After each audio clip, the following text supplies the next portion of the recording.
this is a sign that you need, maybe you're contemplating getting locks. It's okay, just do it. Girl, sis, I promise you ain't gonna miss that loose hair, okay? I'm here to tell you, girl. Hey y'all, and welcome to my channel, Microlocs inspired by Lati, and that is me. So what you can expect from my channel is microloc inspo, products, reviews, do's and don'ts, my experience, and a little lifestyle sprinkled in too, sis, okay? On today's video, what we're gonna talk about is my personal choice and why I chose Microlocs over Sisterlocks or Traditional Locs. So if you're interested to hear my point of view, stay tuned. Apparently, if you're here on this video, you either already have started your Microlocs journey, maybe you're in the beginning stages, or maybe you're contemplating getting locks and you're wondering what's the best fit for you to get.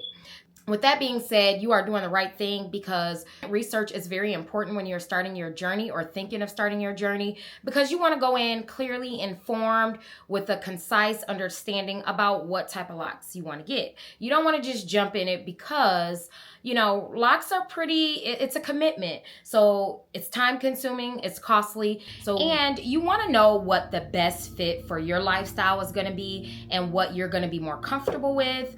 So doing your research is key. I highly recommend that. I did my research for about 2 years, which is kind of a significant amount of time. I was just afraid of the commitment. But you know, I did myself due diligence by doing my research and making sure that what I decided was going to be the best for my lifestyle, my liking, and things of that nature.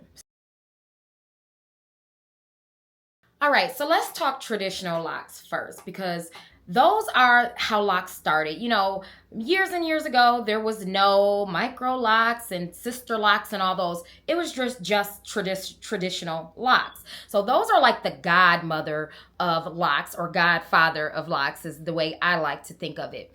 So your traditional locks are going to be quite larger than your micro or your Sisterlocks. They are less time consuming. They're less expensive. So as far as time, it can take like approximately 2 to 6 hours to start your traditional locks. It really depends on the length of your hair, how thick your hair is, things of that nature. Also with traditional locks, you can start with twists, coils, or braids. You can start them either way, either method. You can start those that way. As far as your maintenance, usually you're going to palm roll those, and usually you're going to go every 4 to 6 weeks to get the maintenance done on those. And the startup cost of traditional locks is going to be about $75 to $200. Really depends on the area you live in, the demand for them, and you know who you go to. Prices can differ per loctician. The cost to maintain traditional locks can be about $50 to $100.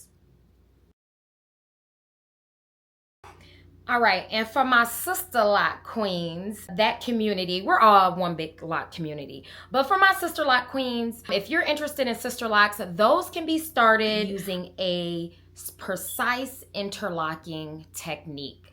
They are not started with braids or coils or things like that.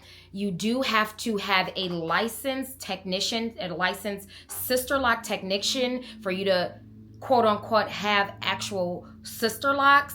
So if they're not licensed for Sisterlocking, then technically you don't have Sisterlocks. So they have to be licensed because it is trademarked. They are started on a particular grid pattern. I mean, the pattern is precise. The pattern is done in a uniform way, so that way you know that you have actual Sisterlocks as well. The hair parting, the parting system, and everything plays a factor into a person actually having true Sisterlocks.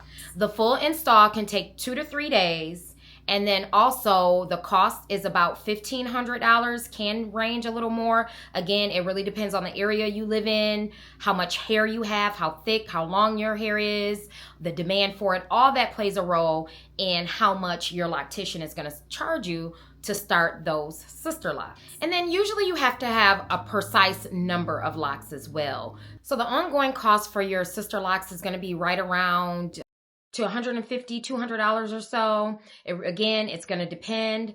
And every 4 to 6 weeks, you want to go get your hair retwisted, redone, refreshened.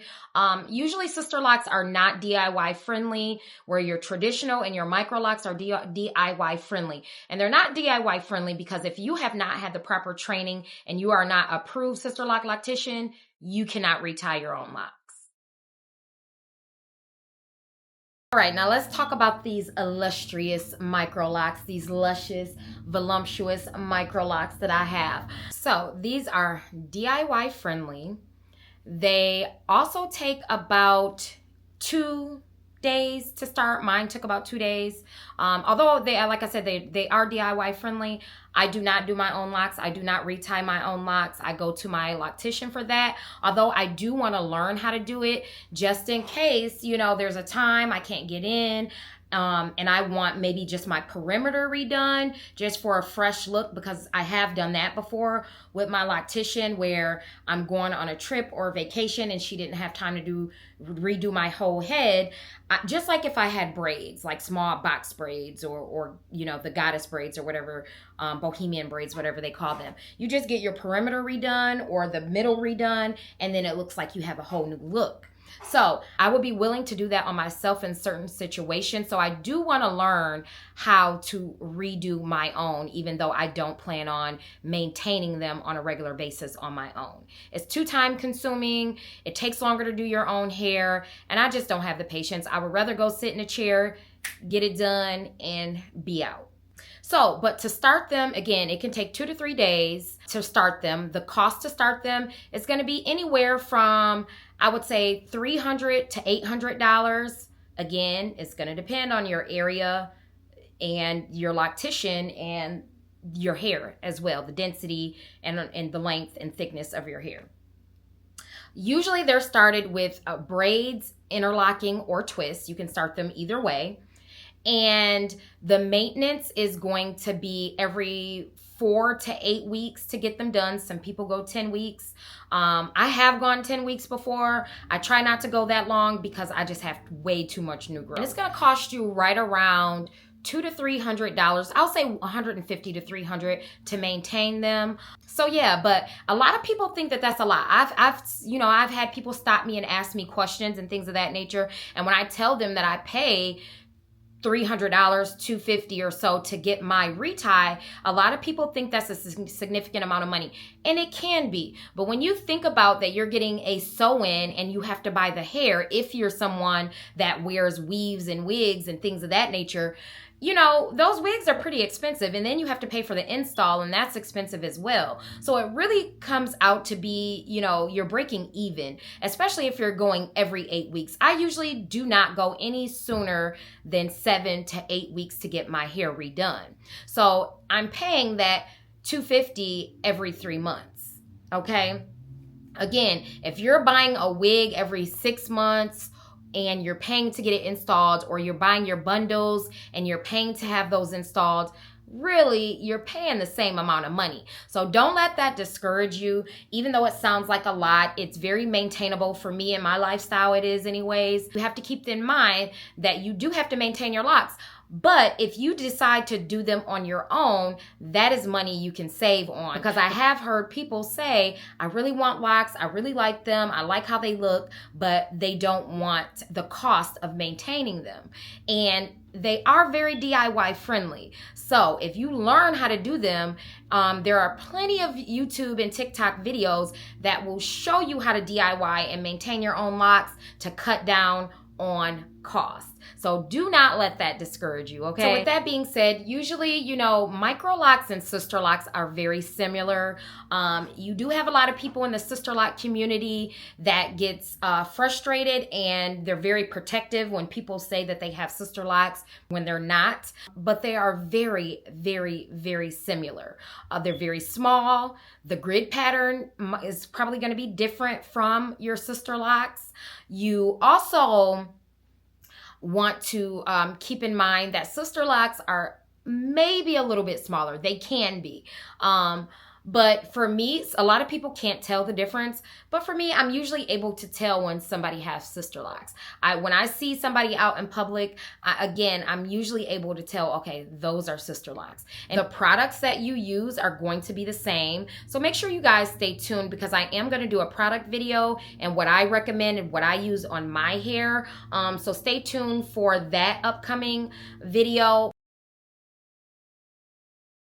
Now, I chose Microlocs over Sisterlocks or Traditional Locs because I do know a lot of people that have, a lot of ladies that have the Traditional Locs, and they're great. I love them. They look beautiful. But I feel like my Microlocs are more versatile. I can do more with them. I can do more hairstyles with them as well. Some people choose the traditional because they're bigger. They're easier to maintain. You don't have to, it doesn't take as long to get them retwisted, and it's more cost friendly as well.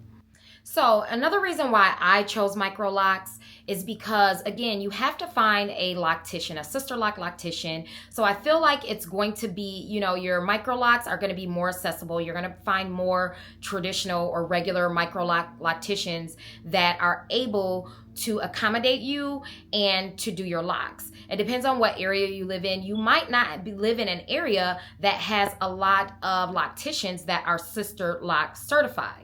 So that was one reason. The cost as well was another reason. Again, I didn't want to spend $2,000 versus I think I spent like $700 to start my Microlocs. So that was one of the reasons. And then also, to me, they look very similar. That was my thing. How are they going to look in the end? Like, what are they going to look like day to day once they mature? What can I do with them? How can I maintain them?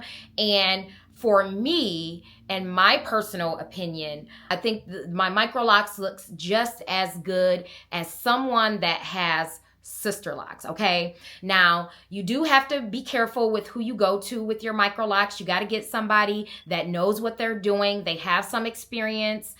Even though they may not be a certified loctician, they have to know what they're doing. I wouldn't get anybody that is new or doesn't have a lot of experience. I wouldn't say I wouldn't, but I would be cautious of that, okay? With that being said, I have 2 locticians that do my hair. My regular main loctician that does them, but then I also have a backup she doesn't have as much experience as my regular loctician, but she knows what she's doing. And actually, she is the one that started my locks.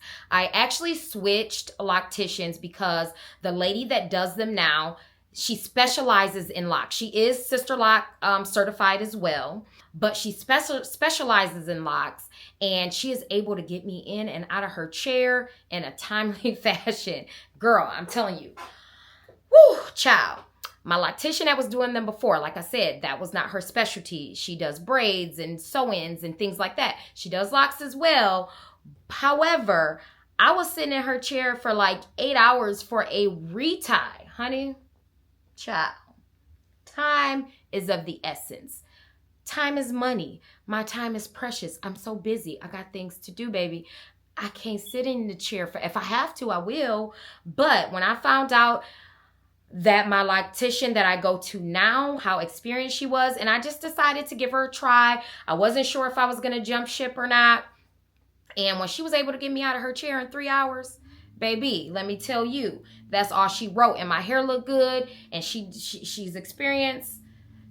I had to jump ship. And actually, my loctician, I know her personally, the one that started my locks, she understood. She didn't feel some type of way. She was like, I can't get you in and out in 3 to 4 hours. So I understand. Now, however, if my loctician is busy, because she stay traveling, child, that woman is busy. She's booked and busy. She stays traveling out the country doing things. She'll go to Vegas for 2 months. She'll usually I get my locks done every 8 weeks. But if I miss an appointment and she's gone for a month and I'm in desperate need of a retie, then I will go to my other loctician that started my locks. Another reason why I chose my Microlocs over Sisterlocks, honestly, and I know I touched on and talked about Traditional Locs in the beginning of the video, but Traditional Locs was never an option for me. That was never something that I was actually interested in. I was always interested in Micro or Sister. Also, my Microlocs gives me some flexibility. I can have the beautiful, nice, small locks that gives me that same aesthetic of the Microlocs without having so many strict rules and expectations and things to follow. If you are in the sister lock community and you want to maintain, even if a sister lock loctician started your locks, if you want to maintain those true sister locks, you have to follow the rules. There's expectations with sister locks, and I feel like I'm more flexible. I can do them myself if I really want to. With Sisterlocks, you don't have that flexibility because there's a particular pattern, rotation that you retie them on. And if you're not trained for that, then you could potentially mess them up. With your Microlocs, you're not on those strict rules and expectations, and that just works better for me, okay? So with that being said, there is no right or wrong way. There's no right or wrong choice. So you have to really take your lifestyle into consideration, the maintenance, how you want them to look, if you want them on a particular grid pattern, if you're not concerned about being able to do them yourself or not, or just being able to go to a loctician to get them done and not necessarily going to a sister lock loctician. It's going to depend on your lifestyle and what you are willing to sacrifice. So no matter what type of locks you get, you have to keep in mind that you have to have patience. In the beginning, I didn't have very many patience. I was frustrated. I liked my hair. I always liked it. And I never had the thought of, oh, I want to take these down. I didn't have that thought cross my mind. But I do wish I would have embraced my beginning stages a lot more. I wore wigs, I wore braids, and I'll insert some videos in here so you guys can see that you do have that versatility of still wearing wigs and braids. Beginning stages, I lost length. They shrank up because you have to remember that you're going to lose some length. So when you do coils or braids, you're definitely going to lose length. And you do have to keep in mind the way you start them, because your twist, you're definitely going to lose length. You're still going to have volume, but if you start with twists, you're going to lose some length. If you start with braids, you're going to maintain a little bit of your length. And I started mine with braids. I'm going to insert a video here as well showing you how I started mine with braids.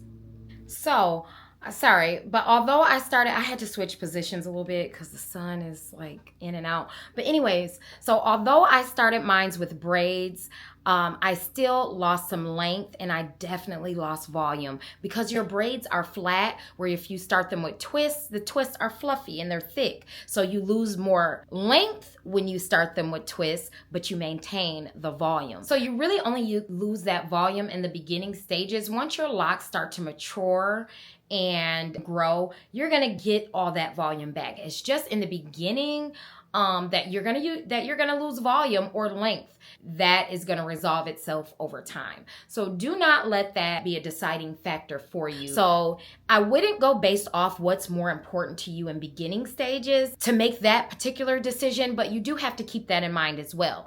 And the thing that I love about it is because you can still wear your wigs and your braids over your locks. So again, I did not embrace the beginning stages. Although now looking back and looking at some of my previous pictures and videos, when I did wear my hair out in the beginning stages, it wasn't anything wrong with it. It was cute. I'm like, oh, that was cute. Like now when I look back, I'm like, why did I not wear my hair out more often? But it's nice to have that option to not have to wear your hair out if you don't want to embrace those baby stages, the beginning stages, the short stages, your hair being flat stages, things of that nature. So, just keep that in mind, but be patient, because I was not patient. I just wanted my hair to look how I wanted it to look immediately. And it is going to take some months, maybe even a year, for your hair to actually completely lock and to start looking how you want it to look. So whatever you decide to do, however you decide to start your locks, just make sure, okay, so remember how I was saying earlier in the video that prior to getting locks, I was very hesitant. I was very undecided because it is a huge commitment.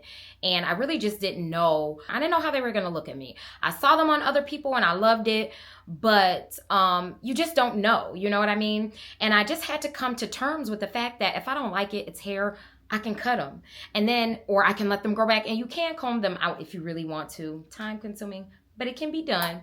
But I was the type of person to wear wigs and braids and weaves all the time anyways. So with that being said, it was just like, I'll just keep my hair covered up until my hair grows back, if that's what happens. But you have to make sure that you're careful about, because like I said, I was following other people in the lock community for approximately like 2 years prior to me making the commitment for my locks. And I would see people and ladies, and I would be like, that is how I want my locks to look. I want them to look like this. I want them to look like that. And you have to remember that your locks is a reflection of you. It has its own characteristics. Your hair is not the same as everybody else's hair. So you can have two people that start their locks exactly the same loctician, the same method, the same technique, the same process, same grid pattern, and they look totally different from this person to that person, because your hair texture, the length, your hair just in general may not look exactly the same as the next person's locks. So keep that in mind and don't have that expectation, because you might be disappointed. Me, as of right now, I have no desire to ever cut my locks, okay? I'm gonna have these locks forever. Forever, ever. Okay, I'm locked in. Girl, I'm locked in for life. Okay, we ain't cutting no locks over here. We ain't even speaking on that, okay? That's just how much I enjoy them. Another thing is they're so low maintenance once they're done. Of course, when you first get them installed, it's time consuming. When you go get your retwist or retie, it can be a little bit time consuming. But through them 8 weeks or however long stretch you go without getting them redone, so low maintenance. You have a hairstyle that is already done and intact on any given day, any given moment. I don't have to worry about doing my hair, okay? So I take my silk scarf off or my silk wrap off, and I spray it with some water, oil, I'm out the door. I do my edges, I'm done. There has been times where I have been in desperate need of a retie, but I could still do my hair, and I'll put in some pictures and I'm still cute, and it's still a hairstyle where braids, if they get old, you got to take them down. You can't just keep rocking some old nasty frizzy braids, where these, I can rock them and be cute even when I'm in desperate need of a retie. And I love that for me. I love that for my locked beauties and my locked sisters. I love that for us, girl. We always got a forever hairstyle. Period. I don't miss my loose hair. Period. Not even a little bit. I do not miss it at all. I could go swimming and I don't have to worry about it. If it's raining, girl, listen, the rain was like, girl, when it used to rain and I had my hair, and whether it was natural, permed or not, or my weave, when it used to rain, girl, I'd be running like the rain was my worst enemy. And I don't have to worry about that anymore. If it gets wet or whatever the case may be, I have no concern for that. It's okay. I welcome the moisture. Girl, sis, I promise you ain't gonna miss that loose hair. You ain't gonna miss it at all. Okay, you're not gonna miss it. Listen, I'm telling you, I'm giving you the real. I'm telling you what I know from experience, okay? But just go ahead and step out there, step out on faith, step outside the box, conquer your fears, and just do it. Because if you're watching this video, you must really be contemplating on getting those locks. And this is a sign that you need to just go ahead and do it, okay? I'm here to tell you, girl, just go on and do it. It's okay, just do it. So anyways, y'all, but I'm gonna get off here, and what I want you guys to do is let me know where you're at in your lock journey. Are you still contemplating? Did this video help you? How did you start your locks if you already have locks? So leave me a comment below. Yeah, so let me know what you're gonna decide with your micro lock journey. I really hope this video have been helpful and can help you make an informed decision on what you want to do with your locks, when to start them, how to start them, all that good stuff. Rate, comment, and subscribe. Also check me out on Instagram at Inspirations by Lati. We locked in over here, all things inspired locks. You're gonna get that, and then you're gonna get some lifestyle as well. But I thank y'all for stopping by, and bye loves, deuces.